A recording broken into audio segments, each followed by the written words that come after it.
जय श्री कृष्णा। शास्त्रों द्वारा नारी की अद्भुत व्याख्या, आज उस पर बात करते हैं। बहुत अच्छी बातें हैं। चलिए देर नहीं करते, शुरू करते हैं। नारी को पहले आदर दिया गया है, शास्त्रों में भी और देवताओं ने भी। जो देवताओं का क्रम है उनमें पहले देवता कौन हैं? शास्त्र कहता है मातृ देवो भव, पितृ देवो भव, आचार्य देवो भव। जो पहले देवता है वो है माँ। और हमारा पहला परिचय पिता से कभी नहीं हुआ। हाँ, पिता तो अपने अंश को माँ के गर्भ में रखकर पृथक हो जाता है। 9 मास तक उसे क्या पता, तो जिससे सांसें ली हमने, पाचक रस लिए हमने, जिससे हमने भाषा सीखी, वह है माँ। ध्यान रखना, इस धरती पर कोई भी जीव ऐसा नहीं है जो अपने पिता की भाषा बोलता हो। जितने भी जीव इस धरती पर हैं, हम सब मातृभाषा बोलते हैं। मदर लैंग्वेज है हमारी, फादर लैंग्वेज किसी की भी नहीं है। ये ध्यान से सुनने की बातें हैं। बालक माँ से सीखता है, पिता से नहीं। 9-10 मास के बाद पता लगेगा पिता का तो, और वो भी उस अबोधता के बाद माँ बताती है उसे। तो भाषा, भाव, स्मृति, कल्पनाएं और देह को धारण करने के लिए आहार आदि रुचि, जो सब सीखता है बालक अपनी माँ से सीखता है। तो वो यूरोप का बालक हो, अमेरिका का बालक हो, ईस्ट एशिया का हो, या कहीं दूर का, पास का, कहीं का भी हो। बालक किसकी भाषा सीखता है? माँ की। वो दहाड़ना हो, वो चिल्लाना हो, वो जैसे माँ को देखता है वैसे ही सीखता है। वो तितलियों के पंख, वो अपनी माँ से उड़ना सीखते हैं। सीखने वाली बात है, जो मेल हैं वह कभी भी उड़ना नहीं सिखाते। परिंदों को उड़ान भरने की पहली सीख जो देती है वो माँ होती है। और पहली गुरु इसलिए लोकाचार, शिष्टाचार सिखाती है। पहली गुरु इसलिए है, वो पहले लोकाचार सिखाती है, शिष्टाचार सिखाती है। पहला आचार जिसे सीखा जाता है शोचाचार। पिता से नहीं, माँ से सीखता है बालक। पिता तो मना कर देता है, यह कहकर इसे साफ सुथरा करके दो हमें। वह अपनी पत्नी से कहता है, अपनी माँ से कहता है, या अपनी पुत्री से कहता है बालक को साफ सुथरा करके दो। सच मानिए, बालक की साफ सुथरा करने की जिम्मेदारी माँ की है। तो भगवान किसको सौंप देते होंगे? भक्ति को किसको सौंप देते होंगे? तो भक्ति को सौंप देते हैं भगवान। भक्ति, जरा इस जीव को साफ पवित्र करके मुझे दो। बहुत अच्छी बातें हैं, पूरी तरीके से सुनिए। भक्ति, जरा इस जीव को पवित्र करके मेरे हाथों में दो। पहली गुरु इसलिए माँ है। उपनिषद ऐसा कहते हैं कि तू पहले स्त्री है, पुरुष बाद में। और इस अस्तित्व की जो कल्पना की गई है, ये जो भी अस्तित्व है, जिससे भी ये अंबर, अग्नि, जल, वायु, धरती, नक्षत्र, निहारिकाएं, सत्ता टिकी हुई है, इसका कोई जो एक मूल अस्तित्व है, जब उसकी कल्पना की शास्त्रों ने, तो कहीं वो त्रिपुर में वास करने वाली, त्रिपुर कहते हैं उसे। कौन त्रिपुर कौन है, क्या है? पहला पुर स्थूल, दूसरा पुर सूक्ष्म और तीसरा पुर कारण। इन 3 जगह जो रहती है उसका नाम है त्रिपुर सुंदरी। एक चुटकी में कई अवतार जो पैदा कर देती है। तो घर में पहले कन्या आए तो चुप्पी ना साध लेना, सन्नाटा ना पसर जाए, घर में उदासी ना बिखर जाए, मायूसी ना आ जाए, मुख मलिन ना हो जाए आपका, और बगले मत झांकना कन्या के पैदा होने पर कि अरे अरे कन्या आ गई। तो कन्या के आगमन पर प्रसन्नता आनी चाहिए, क्योंकि सबसे पहले कन्या आई है, पुत्र तो बाद में आएगा, उत्तानपाद और प्रियव्रत। तो हम मनुष्यों के इतिहास में झांक कर देखते हैं तो पहले आकुति, देवहूति और प्रसूति ये आती है। आकुति का अर्थ क्या है सुनिए। जो आकार, आकृति, सर्जन, रचना में निपुण है, जितनी अधिक कला और सहजता स्त्री के अंदर है, पुरुष के अंदर उस तरह की कला नहीं है। उतना संवेदनशील नहीं होता पुरुष। शास्त्र ऐसा कहते हैं बड़े अनुभव के बाद। स्त्री समझती ज़्यादा है, पुरुष जानता ज़्यादा है। पुरुष को बहुत जानकारी है। दृष्टि को समझने में स्त्री अधिक प्रखर है कि अपरिचित अजान की आंखों में क्या है। छोटी बालिका भी जानती है कि ये व्यक्ति मुझे किस ढंग से देख रहा है। माँ जानती है कि बालक का ध्यान कहाँ है। स्त्री जानती है कि परिचित अपरिचित की दृष्टि कहाँ है। संवेदनाएं अधिक वहाँ पर आकर परिचय देती हैं।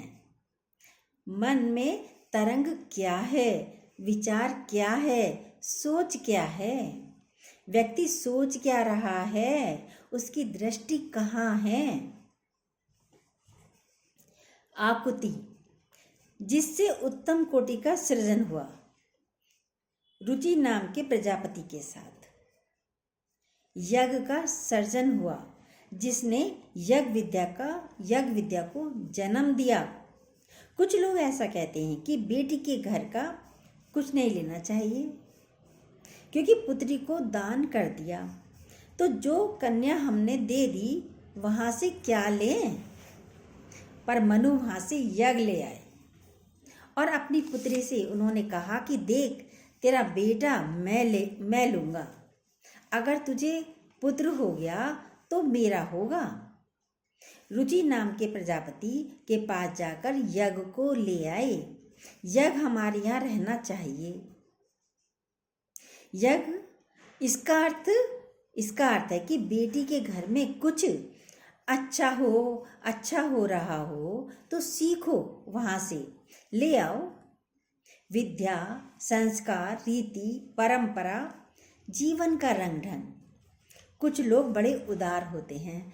कन्या को दान देने के बाद पुत्री जब विवाह के बाद पहली बार घर आती है तो सब घर के व्यक्ति घेर कर बैठ जाते हैं कि वहाँ जो अच्छा है उसे बताओ हमें, हम भी उसका पालन करेंगे। तो यज्ञ को ले आए। यद्यपि दक्षिणा भी उनके यहाँ पैदा हुई थी, पर दक्षिणा को नहीं लिया।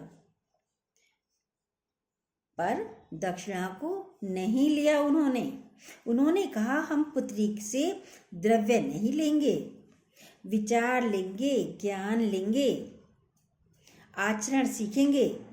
यज्ञ एक बड़ा विधान है जिसमें दूसरों की हित पूर्ति पहला लक्षण है। यज्ञ की पहली प्रतिज्ञा है दान, देव पूजा, संगतिकरण। पहली बेटी ने सृजन किया, रचना की। उसका सृजन उत्तम कोटि का था, जो बादलों को आकर्षित करता है, जो प्रकृति को प्रेरित करता हो। उसने उद्यम धरा पर पैदा किया। जो परिजनियों को प्रभावित करता है वह यज्ञ है। जो परिजनियों को बुलाता है, बादलों को धरती पर बुलाता है, जल, वायु, अग्नि और अंबर से आने वाली ऊर्जा का जो संतुलन कर बनाता है, वह यज्ञ है। दूसरी बेटी देवहूति, मतलब जो देवताओं को आहुति देना जानती थी, जो दूसरों के हिस्से निकालना जानती थी। स्त्री वो बहुत अधिक सुंदर लगती है जो दूसरों के हिस्से निकालना जानती हो।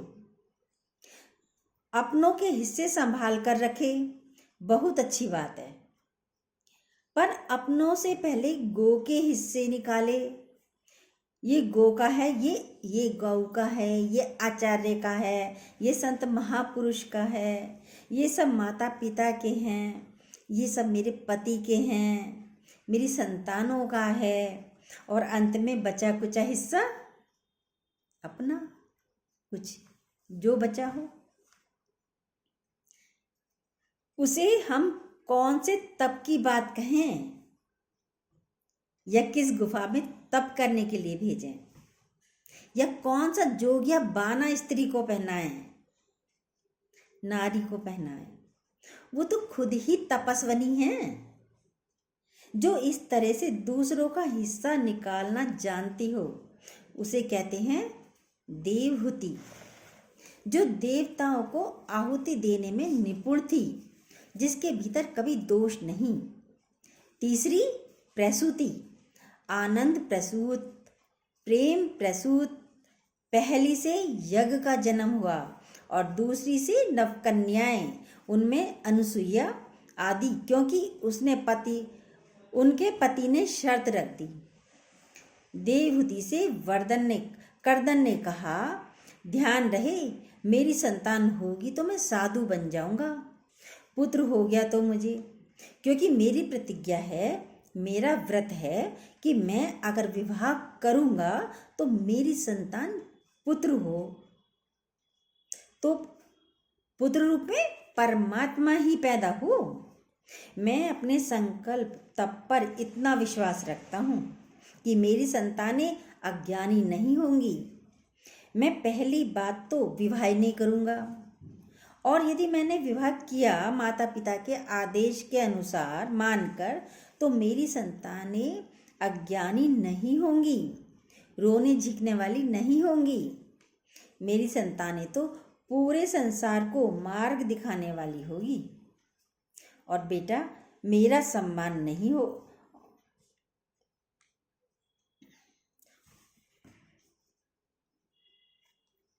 और पुत्र रूप में केवल मुझे परमात्मा ही चाहिए। पुत्र बेटा भी हो तो वो भी परमात्मा हो, इससे नीचे मेरा विश्वास नहीं है। जब मैं बेटा पैदा करूंगा तो विष्णु मेरा पुत्र होना चाहिए। तो ध्यान रखना, अगर मुझसे बेटा हो गया तो होगा परमात्मा, तो वह होगा परमात्मा, और मैं उसी क्षण संन्यास ले लूँगा। तो ध्यान रखना, पहले संन्यास बहुत कम होता था, हम तो कहेंगे संन्यास लेने की जरूरत ही नहीं पड़ती थी, उसकी जरूरत ही नहीं पड़ती थी। गृहस्थ इतना आदर्श जीवन जीता है, उसके बाद वानप्रस्थ में मोक्ष मिल जाता है, और संन्यास लेने की आवश्यकता ही नहीं थी, जीवन ही संन्यास था। तो जब पहली संतान की कामना पैदा हुई पति में, तो वह भगवान से प्रार्थना करने लगी, प्रभु मत आना, अभी मत आना मेरी कोख में। तो आंखें बंद करके जगदम्बा का ध्यान कर रही है कि हे शिवानी, भवानी, दुर्गा, जया, हे ललिते, हे पराम्बा, आप मेरी कोख में आना। आंखें बंद करके वो ध्यान कर रही है कि हमको 9 कन्याएं होंगी, ये हम जानते हैं, पर पहले कन्याएं हो, पुत्र बाद में हो। अनसुईया जैसी कन्या उनकी कोख में आई, जिसने त्रिदेव को दूध मुहा बच्चा बना लिया 6-6 महीने का। और कुछ लोग ऐसा भी कहते हैं कि स्त्रियां ज़्यादा ईर्ष्या करती हैं, लेकिन स्त्रियों से ज़्यादा तो पुरुष ईर्ष्या करते हैं, और पुरुषों से भी ज़्यादा देवता ईर्ष्या करते हैं। स्त्रियों को तो बेकार ही बदनाम किया जाता है। सबसे ज़्यादा ईर्ष्या तो देवता करते हैं। कोई तप कर रहा हो, इंद्र कितने विचलित हो जाते हैं, अप्सराओं को भेज देते हैं।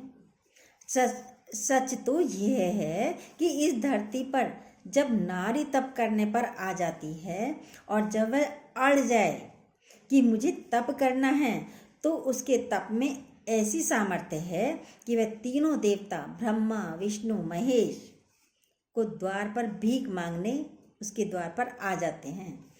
उसकी तपस्या में इतना बल है। ये नारी के तप का प्रभाव है।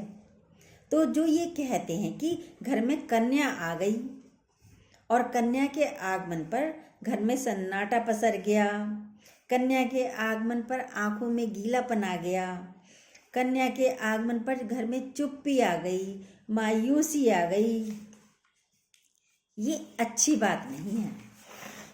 ये अपमान है देवताओं का, लक्ष्मी का, अन्नपूर्णा का, पार्वती का।